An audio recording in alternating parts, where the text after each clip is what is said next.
আমাদের শিক্ষা ব্যবস্থা আমূল পরিবর্তন আনা উচিত। আমাদের সিলেবাস কমিটিতে যারা যোগ্য তাদেরকে দিয়ে সিলেবাস প্রণয়ন কমিটি তৈরি করা। এক্ষেত্রে আপনারা আশ্চর্য হবেন যে মাদ্রাসা শিক্ষা বোর্ড একটি বৃহৎ শিক্ষা বোর্ড, যেখানে আলিম তৈরি হচ্ছে এবং যে আলিমরা আজকে সকলেরই বাবা মা আত্মীয় স্বজনের জানাজায় ইমামতি করতেছে, দোয়া মোনাজাত করতেছে, কিন্তু সেই সিলেবাস প্রণয়নে যোগ্য আলিমদের অনুপস্থিতির কারণে মাদ্রাসার ক্লাসে তবদুল তবলা বাজানোর মতো বই ম্যান্ডেটরি করে দেওয়া হয়েছে। এটি দুঃখজনক মানুষ স্পিকার। আল্লাহ নবী সাল্লাল্লাহু বলেছেন যে আউয়ালু মা তাগান্নাসা ইবলিস, এই বাদ্যযন্ত্র হচ্ছে ইবলিস থেকে প্রতিষ্ঠিত। এখানে মাদ্রাসার স্বাতন্ত্র্য রক্ষা করা উচিত। আমি বলবো স্কুল কলেজ ইউনিভার্সিটির সিলেবাসেও যারা দেশপ্রেমিক এবং যারা শিক্ষাবিদ তাদের অংশগ্রহণে সিলেবাস তৈরি করা সময়ের দাবি। আমরা এ বিষয়ে জোর দাবি জানাচ্ছি যাতে এই অপ্রয়োজনীয় বইগুলো সিলেবাস থেকে সরিয়ে মানুষ গড়া যায়, মানুষ তৈরি করা যায়, দেশের সম্পদ মানব সম্পদ তৈরি করা যায়, সে ধরনের পাঠ্যপুস্তক প্রণয়ন করার প্রতি আমি জোর দাবি জানাচ্ছি। আমি আমার এলাকার দু একটি দাবি এবং বৃহত্তর সিলেটের দু একটি দাবি উপস্থাপন করতে চাই মাননীয় স্পিকার।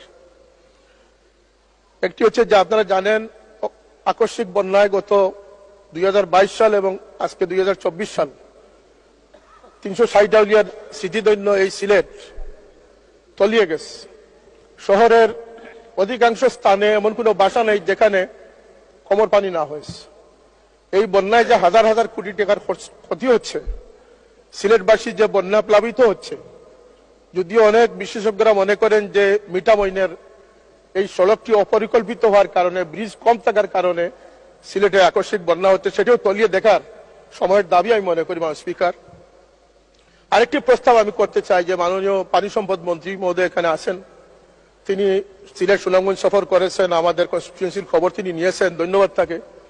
কিন্তু এই সংসদ অধিবেশনের পরপরই তিনি সিলেটে গিয়ে, আমরা আমন্ত্রণ জানাচ্ছি সিলেটের সংসদ সদস্য যারা আছি আমরা সবাই উপস্থিত থাকবো, এখানে সিলেটের মেয়র সহ আমার গণ্যমান্য সবাই উপস্থিত থেকে এর কারণ এবং প্রতিকার চিহ্নিত করা খুবই প্রয়োজন বলে আমি মনে করতেছি।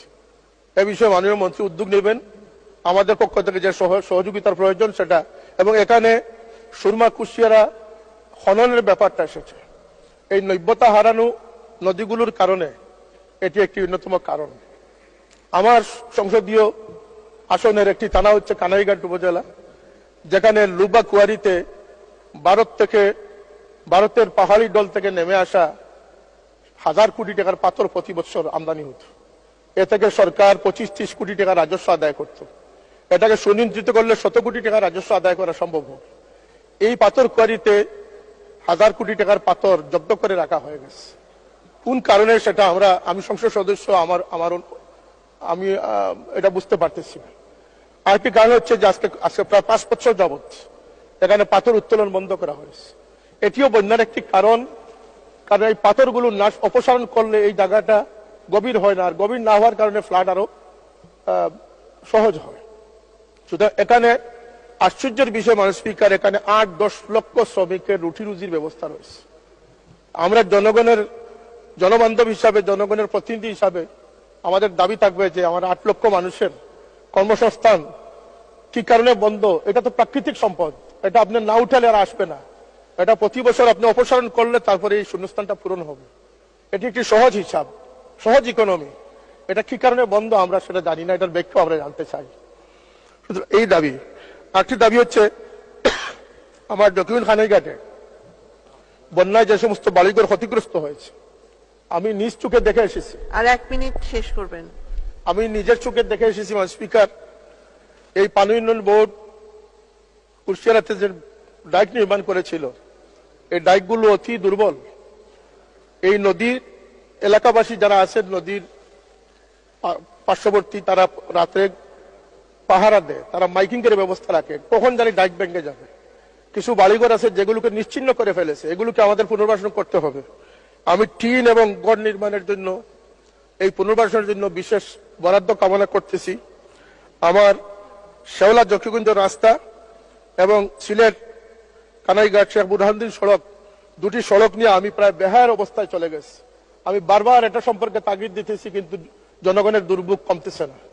এদিকে আমি অনুরোধ করবো যে এটা সড়ক জনপথে নিয়ে, এটা এলডিটি থেকে সড়ক জনপথে নেওয়ার ব্যবস্থা করার জন্য আমি ওদের আহ্বান জানাচ্ছি। স্পিকার, যেহেতু আমার সময় নেই, আমার আর কিছু কথা বলার ছিল, তবুও আমরা